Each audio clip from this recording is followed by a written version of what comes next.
சற்று முன் வெளியான முக்கிய அறிவிப்பின்படி 50,000 விவசாய மின் இணைப்புகள் வழங்க தமிழக அரசு ஒப்புதல். செய்தியை முழுமையாக கேட்கறதுக்கு முன்னாடி நம்ம சேனலை சப்ஸ்கிரைப் பண்ணலாம். சப்ஸ்கிரைப் பண்ணிக்கோங்க. மறக்காம பெல் பட்டனை கிளிக் பண்ணிக்கோங்க. அப்போ தான் நம்மளுடைய அப்டேட்டட் நியூஸ் உங்களுக்கு உடனுக்குடன் வந்து சேரும். தமிழகத்தில் 50,000 விவசாய மின் இணைப்புகள் வழங்க மின் வாரியத்துக்கு மாநில அரசு ஒப்புதல் அளித்துள்ளது. தமிழகத்தில் கடந்த 1989ஆம் ஆண்டு முதல் விவசாயத்துக்கான இலவச மின்சார திட்டம் செயல்படுத்தப்பட்டு வருகிறது.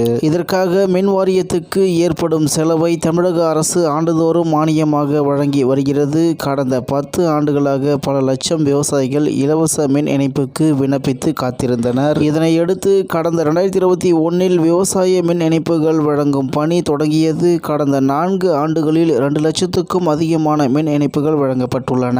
இதனிடையே மின் வாரியம் கடும் நிதி நெருக்கடியை சந்தித்து வந்ததால் விவசாய மின் இணைப்புகள் வழங்குவதில் மீண்டும் தாமத நிலை ஏற்பட்டது. நிலுவையில் உள்ள விவசாய மின் இணைப்புகளை வழங்குவதற்கான நடவடிக்கைகளை மின் வாரியம் மேற்கொண்டு வந்த நிலையில் இப்போது 50,000 விவசாய மின் இணைப்புகள் வழங்க தமிழக அரசு அனுமதி வழங்கியுள்ளது.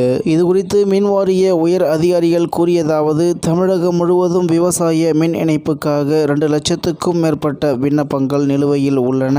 அதன்படி கடந்த 2024 முதல் 2025இல் 50,000 விவசாய மின் இணைப்புகள் வழங்கப்படும் என அறிவிக்கப்பட்டிருந்தது. ஆனால் அதற்கான அனுமதி அரசிடமிருந்து கிடைக்காததால் பணிகள் தொடங்கவில்லை. இந்த நிலையில் 50,000 விவசாய மின் இணைப்புகள் வழங்க மின் வாரியத்துக்கு தமிழக அரசு ஒப்புதல் அளித்துள்ளது. இதையடுத்து இதற்கான பணிகளை விரைந்து தொடங்க அனைத்து தலைமை பொறியாளர்களுக்கும் அறிவுறுத்தப்பட்டுள்ளது.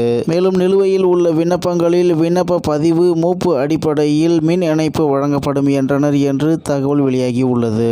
இந்நிலையில் விவசாயிகளுக்கு தமிழகத்தில் 50,000 விவசாய மின் இணைப்புகள் வழங்க மின் வாரியத்துக்கு மாநில அரசு ஒப்புதல் அளித்துள்ளது என்று தகவல் வெளியாகியுள்ளது என்பது குறிப்பிடத்தக்கது. இத்துடன் இன்றைய முக்கிய செய்தி நிறைவேறுகிறது. மேலும் இது போன்ற செய்திகளை உடனுக்குடன் தெரிந்து கொள்ள ஆர்கே நியூஸ் தமிழ்நாடு சேனல் உடனிருங்கள். நன்றி, வணக்கம்.